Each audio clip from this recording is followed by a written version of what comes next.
मी पहिल्यांदा आमच्या गावामध्ये महादेवाचं मंदिर आहे पुरातन, त्याला ब वर्ग पर्यटन तीर्थक्षेत्राचा दर्जा घेतला.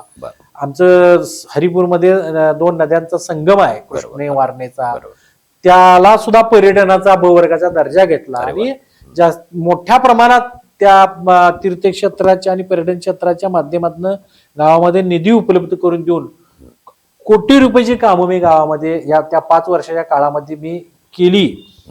आणि त्यानंतर 2017ला परत एकदा इलेक्शन आमची ग्रामपंचायतीची लागली. त्यावेळेला तर इतिहास निर्माण झाला की आम्ही जे उभा केलेले उमेदवार होते, पहिल्यांदा सरपंच पद लोकांच्या मधनं म्हणजे लोकनियुक्त सरपंच ही पद्धत चालू झाली. आणि लोकनियुक्त सरपंच पद्धत चालू झाली. 17 सदस्य आणि एक सरपंच अशा 18 आम्ही उमेदवार उभे केले होते. ते 18च्या 18 उमेदवार त्या ठिकाणी निवडून आले. इतिहास झाला. म्हणजे इतकं चांगलं काम आम्ही मागच्या 5 वर्षात, म्हणजे विरोध संपला बऱ्यापैकी.